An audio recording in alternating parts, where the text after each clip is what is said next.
Oh, cool. Look at my intro. Hi, everyone. I had to do that. Welcome to our class on the 5th to 6th task list transition. I'm Liat. If you don't know me, I am heavily involved here at STUDYNOTESABA of all things test prep. We have Nicole here. Nicole, say hi. Hello, everyone. Nicole is behind all those mock questions that you guys answer and get confused on. She writes all those. So she is very up to date on knowing what is happening with the changes. Danielle and I have, Danielle also is here. Danielle, say hi. Danielle is here. Danielle is your other teacher in the collective with me. You see us there. She's also always tutoring. We're updating the collectives. We've been working on this change from the 5th to 6th task list transition for a while. So we're bringing it to you now, but we have been working on this since the newsletter came out in 22, I want to say. Yes. Yeah. Right. So if any of you guys are stressed about this, who here was stressed when they saw there was another change? Anyone? Okay. Ashley got her hand up real quick. I like that. Don't worry, we feel it at first too, also. At first, we're like, oh, another one? Like, we have to remake every product again. Love this. Okay, wow. People are all raising their hands. Okay. Well, you know what? I'm going to tell you guys, relax. We have it all figured out exactly what you're going to need. And the changes are not that bad this time. How you doing? All right. So,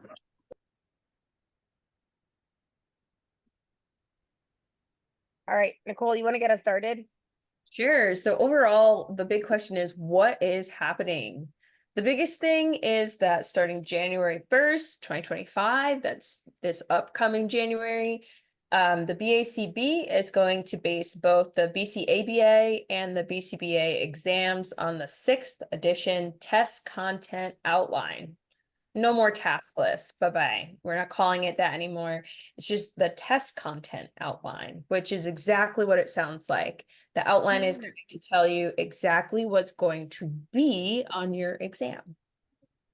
Yeah. So, I mean, I'm sure we're still going to be saying the task list just because it's so ingrained in our vocab, but we are working to say test content outline. So if ever you see that word TCO, that's what we're talking about. Okay, so what are the major differences between the 5th edition task list and the 6th? Okay, we've literally put a magnifying glass up to it, so we are here to tell you all of it. It's now called the test content outline, right? That's the biggest one. Yep, so that means we're gonna have to change that product. We say talk the task list, we're gonna have to do talk the test content outline. It doesn't flow as well, damn it. The scope of content is expanded. Okay, so and we'll get into that more specifically. There's new topics covering cultural competence, diversity, and technology. And we see an increased weight on ethics. So there's more ethics. Yay! Perfect timing because we have our ethics book club coming out. So everybody just loves ethics, right? Yep. So I'm not much excited about that. But it's not like it's all, you guys need to stay calm because it's still the same science. Okay. So like if you've been studying, you're like, I was on the 5th edition. It's not like you were learning, French and you were supposed to be learning Spanish. You're good. It's still the same content. All right, Nicole, let you do this one. Yeah, when we say expanded content, that just means that there are some new task list items. These could have fallen into, grouped categories previously, but now they're organizing it and making it more specific, giving it its own task list item or test content item. But things like B20, identifying the role of multiple control in verbal behavior. Previously, it just said to, know your verbal operands. So yes, multiple control could have fallen into that category. However, now they are making it clear that you do need to know that concept. B22, identify ways behavioral momentum can be used to understand response persistence. Again, behavioral momentum is not a new concept, but they're telling you specifically how they want to see you understand that concept. B23, identify ways the matching law can be used to interpret response allocation. Same idea here. We've talked about matching laws in your coursework. It's in your Cooper book. But again, recognizing and being able to see examples of how you can use matching law to interpret response allocation. B24, identify and distinguish between imitation and observational learning. Previously, those were kind of like separate concepts. Now they're putting them together and they're saying, hey, you need to understand the differences between these two. So a lot of it is reorganizing and like being more specific. There are more. And again, the book is not changing. So these are things that have been in your book already. And as we've been teaching these classes, you know, in our collectives, we always say, you need to read your Cooper book. Anything in the book is fair game to test on. It still is true. They are just now reorganizing these and putting an emphasis on like, hey, this is something, but like we've been teaching matching law. If you're in our classes, we've been teaching matching law. We've been teaching multiple control and verbal behavior. We've been talking about imitation and observational learning, but now we're going to figure out ways just to maybe talk about it together to make sure that we're meeting it the way that they want us to. But again, if you're reading your book, you're good. Additional new items. There's one added to section C. Select a measurement procedure to obtain representative procedural integrity data that accounts for relevant dimensions, including accuracy and dosage, and environmental constraints. A C is already kind of a heavy area, but this is, again, a very specific thing added to section C. In section D, we have identify threats to internal validity, which again, we've talked about internal, external validity very heavily in the collective, but now it's a specific item where it's not intertwined with other concepts. D6, critique and interpret data from single case experimental designs. Again, single case studies and single case experimental designs we've talked about. But this is the first time that it's got its own task list item. Guys, again, we've been teaching these items in the collective. Don't worry, we are shaping our collectives to make sure that we could like legit be like, no, we covered that exact thing they said. However, we've been covering this already. We've been talking about procedural integrity, right? We've been talking about internal validity, external validity. We talk about the different things that could get in the way of this. So this is nothing new. Again, we've had worse changes before and we've done it here at STUDYNOTESABA. So this one feels like, okay, we could do this. Good old section E for ethics. Now this section looks very, very different compared to the last task list, because in the previous task list, it kind of just followed our code of ethics and gave, you know, the sections of each. Whereas this one, there are very clear concepts that they want you to be able to identify and navigate for ethical dilemmas. So E2 is new, identifying the risk to oneself, others, and the profession as a result of engaging in unethical behavior. That kind of covers a lot of different areas of our code of ethics, but it's very unique in the way it's written. And E8, identify and apply interpersonal and other skills. For example, how to accept feedback, how to engage in listening, active listening, seeking input from others, collaborating with others to establish and maintain professional relationships. They're focusing really big on collaboration with ethics and how we communicate and effectively work with others. For area F, we have identify and integrate relevant cultural variables in the assessment process. We've talked about like cultural competence in terms of ethics, but this is the first time it's actually showing in another area of the task list. So that's very unique to this one as well. And with that section F is assessment.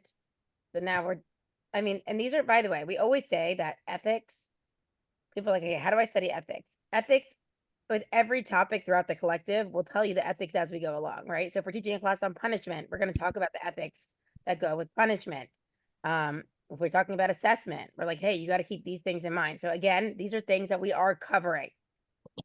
So if anyone is worried, there's still things that are in your books. These are every single thing that they're talking about are things that you could still get in your Cooper and your ethics book. This is not requiring any new text. Let's keep it going. What else is new? G18, evaluate emotional and elicited effects of behavior change procedures. And we've talked about this previously too, when you use things like punishment. There are some, negative behavioral changes that come with that, things like crying, increased aggression, we talk about those things. But again, now it's just specifically stated. In area H, we have plan for and attempt to mitigate possible relapse of the target behavior. Not a new concept, again, something that we know can happen, but it's just actively making a plan and knowing how to navigate those situations. And then I3, identify and implement methods that promote equity in supervision practices is new.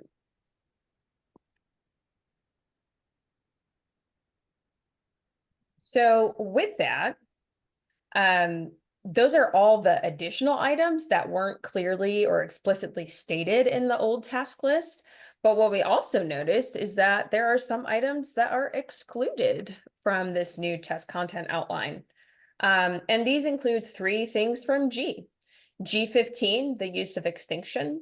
G19, using contingency contracting, and G20, use of self-management strategies. There's no area that clearly states any of these things.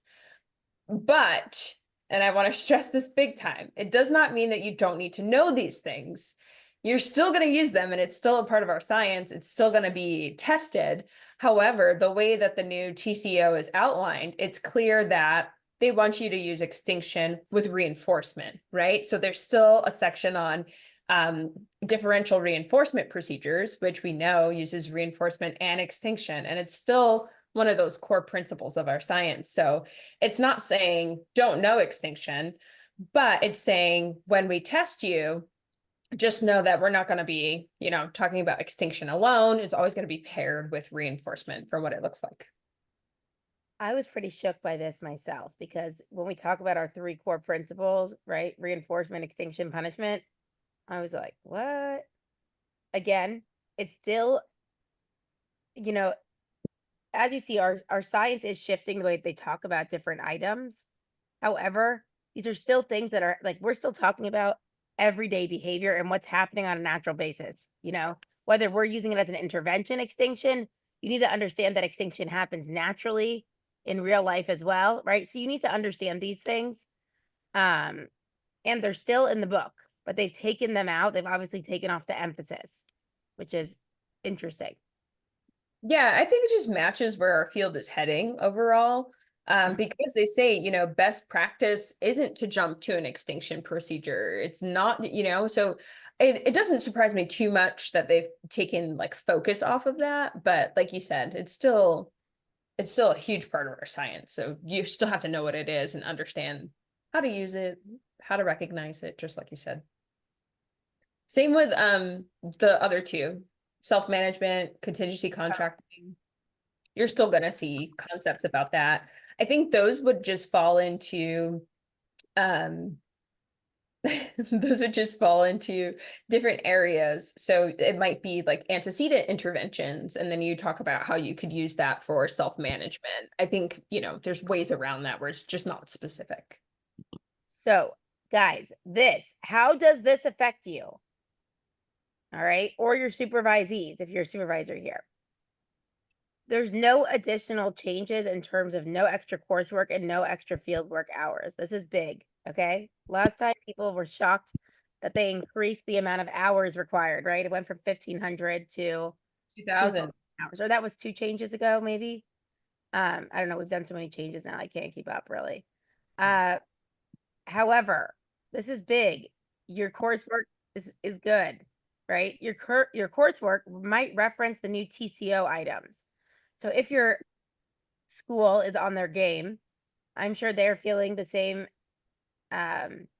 Pressure. Yeah. pressure that we're feeling over here at SNABA to get everything up to date and to the 6th edition. As a supervisor or your supervisor, you should be focusing on the new items, right? So seeing how you can provide opportunity to make sure that you're covering the new task list items. You know, maybe it's talking about, hey, when we're doing an assessment, let's talk about how we're taking these cultural considerations into our thought process as we're working with a new client or whatever it is, right? So if you're supervising, you also want to be aware of these, like, hey, how can I make sure that I'm giving my supervisee the opportunity to see these in practice? So the effects, I would say, are not that large, considering what they could be in an evolving science. Will the exam be different? Yes, in content and weight, but not how it's scored or the number of questions. It was a big change a couple years back when they went from 160 to 185 questions in the same amount of time. Yeah. Intense. Nothing like that. But when we talk about weight, you can see here from this chart, just the number of tasks and kind of how we're weighted in each area, compared to before. Yep. So section A, the same amount, right? We have 5 questions. Section B, wow, we went up from having 15 questions on concepts and principles to 24. All right. Section C changed by 1 question. There's 1 additional question in measurement. Section D, we got some more experimental designs, 33% more to be exact. Actually, is that 50% more? I'm trying to do my math in my head. 9. That'd be 50% more, right? Yes, because previously 6. Yeah. Whoa, we got it. I gotcha. Um, E is ethics and like professional issues. Yay, ethics, more ethics. Woo-hoo. Okay, good. We have 12. There used to be 7. Behavioral assessment. We now only have 8. There used to be 9. Behavior change procedures. Now there's 19. There was 22. Selecting and implementing interventions. Now there's 8. There was 9. And supervision and management. Now there's 7. There was 8. So that's not a huge change. right. I think the biggest one you'll see is just ethics, right? That big jump in ethics is the largest. Yep. Oh, wait. And actually, by the way, I think I was saying this wrong. I think I was saying this is how many, this is not the question distribution. This is, right? Number of tasks. Oh, Yep. there's a different list that looks like this that does it based on question distribution. This is the number of tasks per section. Sorry. Do we have that in here based on the questions? I don't think so. No, but you could find it on the website, same place you can find this. Yeah, I could give you guys that link after. All right. So if you're feeling stressed, take a deep breath. Trust me, we've been stressing for you. Okay. We have been working on this change since the day that we heard about it back in 22. Updating every single product we have, every collective. We'll make sure that every item is covered. All of our mocks have now been, they're not out for you guys yet, but on our side, we've updated every single one to have 6th edition feedback. We've also added new questions in to make sure we're hitting on those new items. What else have we done? Everything. We are working on everything. Some things are still being done. Whether it's in tutoring or wherever you're coming to meet us, we're making sure that we're hitting it off the 6th edition. Love ya, mean it. So don't feel so stressed because really your studying is not going to change. We still are going to have you read the entire book with us. Yes, Danielle, you have a question?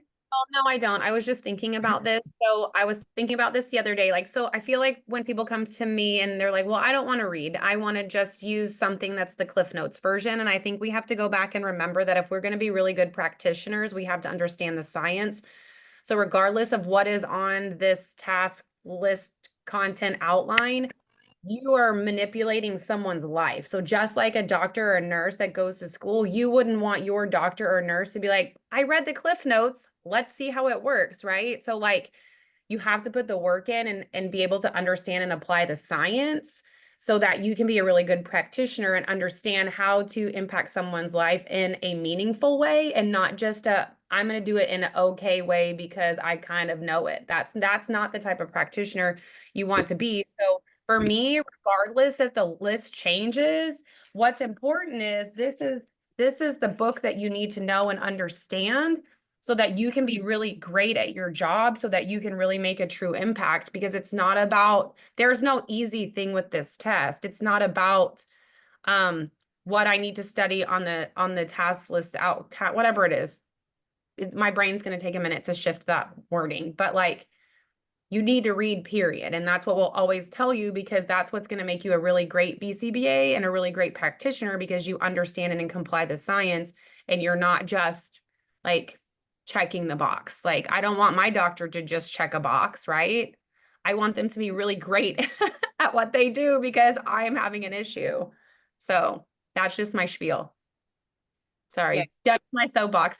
So that's good. Nothing. So again, you're going to be reading your book. We were the other day when I said something on Instagram, someone was like, I'm literally triggered every time you say read the book. And I realized I know what the book is like, and I'm not asking you to sit from cover to cover. You will get through it with us in the collective, because we're going to give you section by section based on how we break it down for you. So we really are here to hold your hand through the process. And if you're feeling stressed, relax. I promise to you guys who have not been teaching the content up until now, you're really not going to notice any difference. Okay. There was a good question in the chat that I just want to say out loud, just in case people didn't see it. Someone asked if this means that those testing under the 5th edition or a task list tasks. Oh my gosh, I'm getting off. No, I'm telling you, it's going to take a minute. It is under the 5th, and coursework under the 5th, they have to pass before January 2025. No, that is not what that means. There are no major changes. So your coursework is still valid. Your field work is still valid. Nothing changes there. You do not have to test by January. You can still accrue your hours. Your coursework will shift over to the 6th. It's no big deal in terms of testing. And it's on your university, which hopefully they are doing, that they are making sure that they are covering the item. Your degree will say X, Y, Z. Every time I get to help you be successful. Okay. Oh my goodness. Okay. You could talk real quick. Let me tell her stop calling me. Yes. What can you do to be successful? Well, of course, we've talked about the collective a little bit. We do have options there. We have the live collective and the recorded collective. We also have drop-in classes if there's specific areas that you want a little bit of extra help on, or you think, I really just need to get this topic down. Feel free to check in on our drop-in classes or pre-recorded classes that are available to you on your own time. Danielle and her team offers great tutoring. So if there's, you just need some one-on-one real life help on a topic, somebody that can talk back and forth with you through a concept, or you could share it with a buddy, right? We have really good options for tutoring that can break down some of these concepts further than just what we review in the collective or the drop-in class. There's lovely mock exams. Again, we are getting those updated. Like Liat said, we're getting that verbiage changed in the feedback. Not that the feedback is changing, but we're referencing something new, right? So that it's updated to the 6th edition. And then, of course, there's our STUDYNOTESABA app and our app group. That's just a really good community to chat with others who are in the same boat as you, who are also either supervising or getting ready for their own exams. There's a great community over there if you're looking for some connection. Perfect. I'm sorry about this call thing coming in. Someone's getting their car delivered to my house. Okay. All right. What else can I answer here? You covered all that. We are also getting the app updated. It will go along with the 6th edition task list. So I know it gives you a study plan on there and all those different things. It will be with the 6th edition. Well, and then if you come to app group, there's someone there to facilitate those questions. Danielle. It's me on Saturdays. So there is a BCBA and app group that answers your questions if you have questions, and it's a really great community. And then yesterday, some people were in the chat working on setting up a study group. So it is definitely a good resource to have as part of the app. All right. If you want anything more from us, we also have a blog about this that has it all written on there on our website. If you want to get that and like have like the TLDR of this and share it with your friends about the changes coming up. But you could always visit us on our website, studynotesaba.com. Contact at studynotesaba.com is the email where we get back to you. Like, yeah, our DMs, we're hot in there on Instagram, studynotesaba. Also, you can find us on TikTok. We're really trying hard, so please go follow us. Just feel bad for us. No, I'm just kidding. I mean, you should feel bad for us, but definitely go follow us on Behavior Bitches podcast. You could listen about all things happening with the changes and learn ABA while laughing. So that's fun, you know, pairing. That's all we have for you today. Thank you for joining. We'll stop now and open it to some questions. If we could stop the recording.